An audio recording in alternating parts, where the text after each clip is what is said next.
جس بھی طریقے سے ہو سکے آپ قرآن کے ترجمے کو، یعنی قرآن میں کیا کہا گیا ہے اس کو اپنے زبان میں پڑھنے کی کوشش کیجئے، سمجھنے کی کوشش کیجئے۔ اب یہ تو دیکھیے کہ ہم جس طریقے سے دنیا میں آتے ہیں اور جس طریقے سے ہمارے ماں باپ فکر کرتے ہیں کہ ہم پڑھ لکھ لیں اور کچھ بن جائے، ترقی کر لیں اپنی زندگی میں، اور اس پڑھائی کے لیے ہم ہر سال، ہم بھی، ہمارے ماں باپ بھی لگے ہوتے ہیں، یا تو پھر جن بھی بھائی بہنوں کے بچے ہیں وہ جانتے ہیں کہ بچوں کی پڑھائی کتنی امپورٹنٹ ہوتی ہے ماں باپ کے لیے۔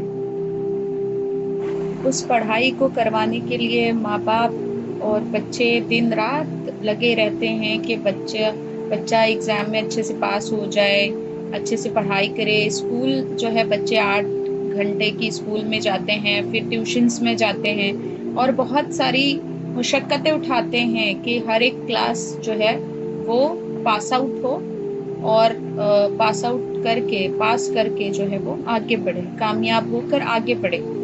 اب اتنی ساری مشقت کے بعد 15 سال اپنی زندگی کے قیمتی سال دینے کے بعد، 18 سال دینے کے بعد جو ہے ان کے پاس ایک ڈگری حاصل ہوتی ہے، اور اس ڈگری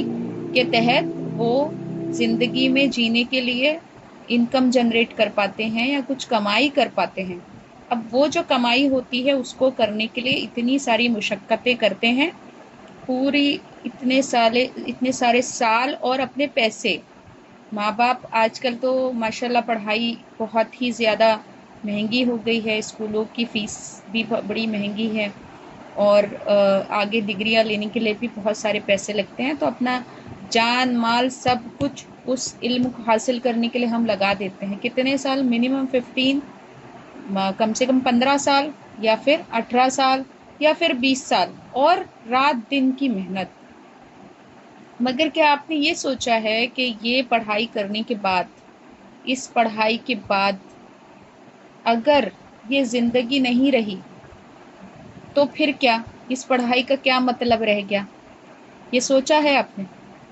1 منٹ دے دیجئے اپنے آپ کو، پاز لے لیجئے اپنی زندگی میں، اور اس 1 منٹ میں یہ سوچئے کہ اتنی محنت کرنے کے بعد، وہ ہم نے بھی کی ہے، ہمارے بچوں سے بھی کروا رہے ہیں ماشاءاللہ، اور اتنی محنت کرنے کے بعد کسی کو یہ نہیں پتا ہے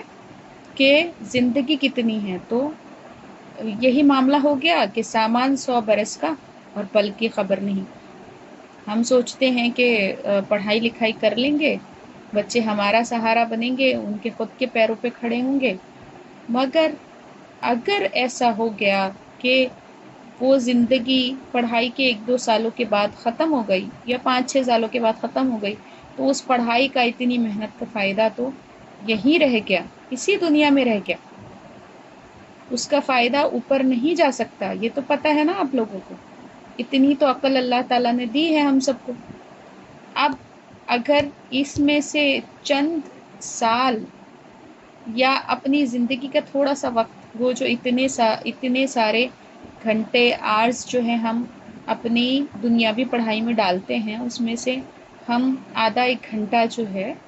بچوں کا، ہم اگر قرآن کو سیکھنے میں اور حدیثوں کو سیکھنے میں اور اسلام کو سیکھنے میں اگر لگائیں، بے شک یہ ہمارے یہاں ٹریڈیشن ہے کہ بچوں کو مدرسے میں یا مسجدوں میں سیکھنے کے لیے قرآن شریف کی زبان مطلب عربی پڑھنا سیکھنے کے لیے بھیجتے ہیں، لیکن کیا ہم کو ایسے نظام کی ضرورت نہیں ہے کہ ایسا بھی نظام ہو جہاں قرآن شریف کا ٹرانسلیشن سکھایا جا سکے، جہاں قرآن شریف کے ٹرانسلیشن کے ساتھ ساتھ حدیثیں بھی سکھائی جا سکے، جہاں جو دین کو ہم فالو کر رہے ہیں، جس دین کے ماننے والے ہیں، جس اللہ کے ماننے والے ہیں، جس نبی صلی اللہ علیہ وسلم کے ماننے والے ہیں، انہوں نے کیا سکھایا ہے، اللہ نے کیا اپنے کلام میں فرمایا ہے،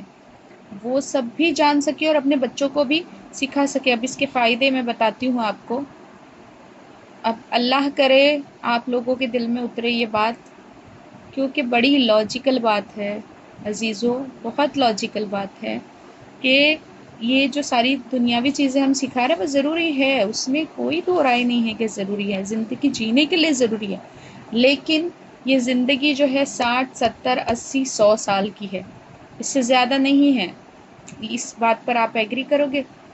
یہ جو زندگی ہے 60 70 100 سال کی ہے، 100 سال کے بعد ہی کیوں نہ ہو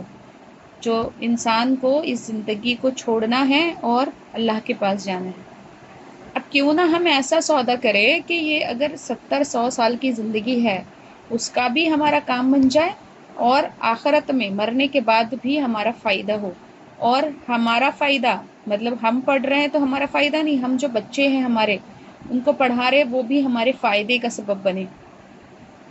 یہ کیسے؟ اگر ہم ان کو اللہ کا کلام سکھائیں گے، ہم کو اور کچھ سکھانے کی ضرورت نہیں پڑے گی۔ ہم اگر ان کے دلوں میں اللہ کی محبت ڈالیں گے، اللہ کے رسول صلی اللہ علیہ وسلم کی محبت ڈالیں گے۔ اب ہم تو کافی وقت ان کو بولتے ہیں کہ بچوں نماز پڑھو، بچوں اللہ سے ڈرو، بچوں اللہ کے رسول صلی اللہ علیہ وسلم کی سنتوں پر عمل کرو۔ کیا صرف اتنا بولنا کافی ہے؟ نہیں، بالکل نہیں۔ اگر ہم ان کو اللہ کا کلام قرآن شریف کا ٹرانسلیشن یا ترجمہ ہمارے بچے سیکھیں گے، حدیثوں کو جانیں گے، حضور صلی اللہ علیہ وسلم نے کیا کہا ہے جانیں گے، اللہ تعالیٰ ان کے دل کھولیں گے، ان کے دل دماغ میں سمجھ پیدا ہوگی، دین کی سمجھ پیدا ہوگی، وہ ماں باپ کی بھی قدر کریں گے، اچھے انسان بھی بنیں گے، نیک بھی بنیں گے، جو ان کی زندگی میں تو کام آئے گا ہی، ہمیں بھی کام آئے گا، ان کی تربیت جو ہم کر رہے ہیں وہ ہمیں بھی کام آئے گا، اور آخرت میں ہمارے بچے ہماری مغفرت کا یا پھر ہماری نجات کا ذریعہ بنیں گے، ان کی خود کی بھی نجات انشاءاللہ تعالیٰ کروائیں گے اور ہماری بھی کروائیں گے۔ آپ یہ بتائیے کہ ہم کتنے غافل ہیں اس چیز سے۔ قرآن شریف سیکھنا ہے، اس سے ہم کتنے غافل ہیں۔ کہاں یہ چلن ہے، یہ بتائیے کون سی کنٹری ہے ایسی،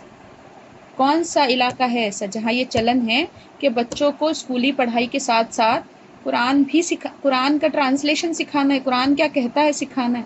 قرآن پر عمل کرنا سکھانا ہے، اور حدیثوں کو سکھانا ہے۔ اپنے پیارے حبیب حضرت محمد صلی اللہ علیہ وسلم، ہمارے پیارے نبی حضرت محمد صلی اللہ علیہ وسلم جو اتنی ساری تکلیفیں اٹھا کے، اتنی مشقت اٹھا کے اس دنیا میں جیے ہیں، کس کے لیے؟ ہمیں دکھانے کے لیے کہ جیتے کیسے۔ یہ جب ہمارے بچے جانیں گے تبھی تو سیکھیں گے۔ ہم کو یہ بھی کوشش کرنی ہے کہ وہ ساری چیزیں سیکھیں، اور ہم کو یہ بھی کوشش کرنی ہے دعاؤں سے کہ اللہ تعالیٰ ان کے دلوں میں بات اتارے۔ یہ بہت ہی ضروری مجھے معلوم ہوتا ہے کہ ایسا سسٹم قائم ہو کہ اسکولوں میں ہی یہ پڑھائی ہو۔ انشاءاللہ تعالیٰ دھیرے دھیرے ہم کوشش کریں گے کہ ایسا نظام قائم ہو، کیونکہ میرا ماننا ہے عزیزو کہ اگر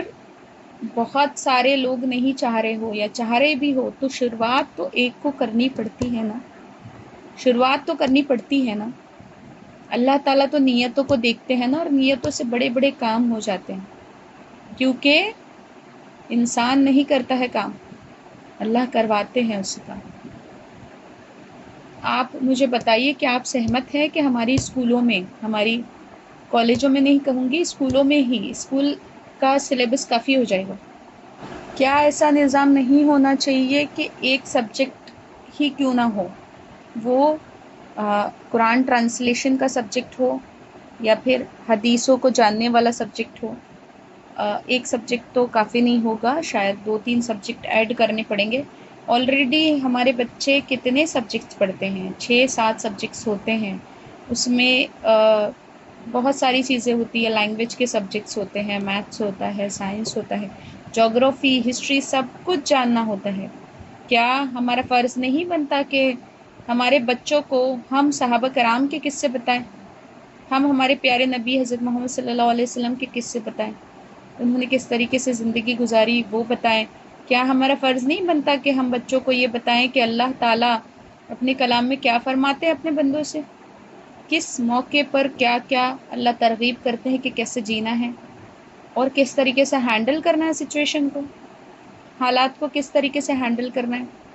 آپ بتائیے کہ کسی بھی سوال کا جواب رہ جائے گا انشاءاللہ تعالیٰ اگر ہم قرآن پڑھ لیں گے تو۔ ایک بار کی بات نہیں کہہ رہی،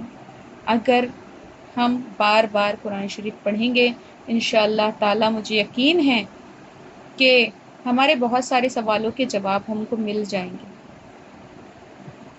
میں امید کرتی ہوں اور اللہ سے دعا کرتی ہوں کہ میرے اللہ ہم سب کو یہ توفیق عطا فرمائیے، جس چیز سے آپ نے اتنی قیمتی چیز ہمیں دی ہیں جو ہم سے پہلے کسی کو نہیں دی، ہم سے پہلے کسی کو عطا نہیں کی، آپ کا کلام، آپ کا کلام خود بذات خود اللہ کا کلام ہے۔ اللہ آپ اس کلام کی حرمت رکھنے کا، اس کی عزت رکھنے کی توفیق عطا فرمائیے ہمیں، اور ہمیں اسے سیکھنے کی، اسے سمجھنے کی اور اپنی زندگی میں اسے عمل میں لانے کی توفیق عطا فرمائیں۔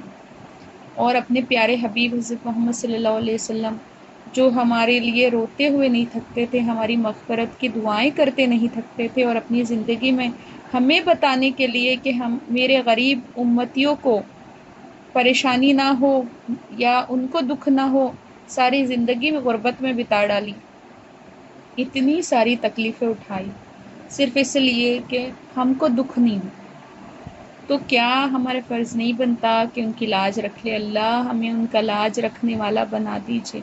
ہمیں ان سے سچی محبت کرنے والا بنا دیجئے، اللہ ہمیں آپ سے سچی محبت کرنے والا بنا دیجئے۔ ہم کمزور ہیں، ہم شیطان کے بہکاوے میں آ جاتے ہیں، ہم شیطان کے وسوسوں میں آ جاتے ہیں اللہ، مگر آپ نے ہمیں بنایا ہے، ہمارے خالق ہے آپ جانتے ہیں کہ ہم کمزور ہیں، مالک ہم کمزور ہیں، آپ کمزور نہیں ہیں، آپ تو ہر چیز پہ قادر ہے، آپ تو کن فیکون کے مالک ہیں میرے مولا۔ ہمیں اس پاک کلام کی عزت کرنے کی اور اسے سمجھ کے پڑھنے کی توفیق عطا فرمائیے، اور ہماری محنتوں کو، ہماری مشقتوں کو، ہمارے جذبوں کو قبول فرمائیے۔ اللہ جو بھی بہن بھائی اس وقت اس ویڈیو کو سن رہے ہیں، اس آڈیو کو سن رہے ہیں، اور ان کے دل میں یہ جذبہ ہے کہ وہ آپ کا کلام کو سیکھیں، ان کی مدد کیجیے پروردگار، ہم سب کی مدد کیجیے اور اپنا کلام ہم پہ مہربانی کیجیے مولا، کہ اپنا کلام ہمیں سکھا دیجیے، سمجھنے کی توفیق عطا فرمائیے، اپنی زندگیوں میں عمل لانے کی توفیق عطا فرمائیے۔ آمین ثم آمین۔